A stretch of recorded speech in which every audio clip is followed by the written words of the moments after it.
Hvis du nu hører en drøsende framløy her på en, som du skal tenke og fortelle greier fra, altså framløyene, og du at du så til dem engst, eller tugst, eller et av de store malene, så kan du tendre for at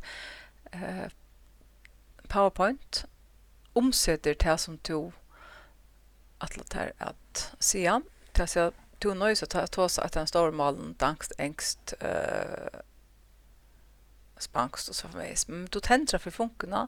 Vi er ikke først at snakka, er ikke så truster av knappen her nere, slideshow, så måste du få inn og skiljeblei slideshow, og så kan du starta subtitles.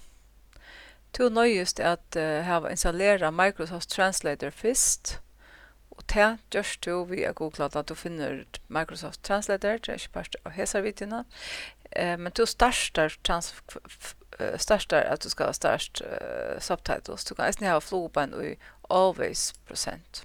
Men ta du startar da, så henter hetta, og så sier du next. Her skal du så velge hva for mal for å tåsa, og hva for mal for du at skal vises ut at du kjører framlønene.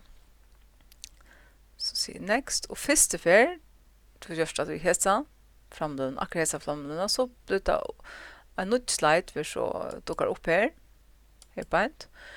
Vi ender QR-kode, så jeg sier at nå har alle med tåsa engst, og det skal omsette til dankst, men det kan være at du har bare kineser, først du engst, eller dankst, så kunne heser følgene, de kunne føre inn av disse QR-kodene og få det omsett til sitt egna mål.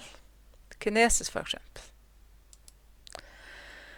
Ta så helt til framlønna, så ta så først via framlønna, så kan du klikke her slideshow, og så kommer slideshowen fram, og alt det som du så sier av en skånd, det er så omsett til dankst, det er akkurat som teksten.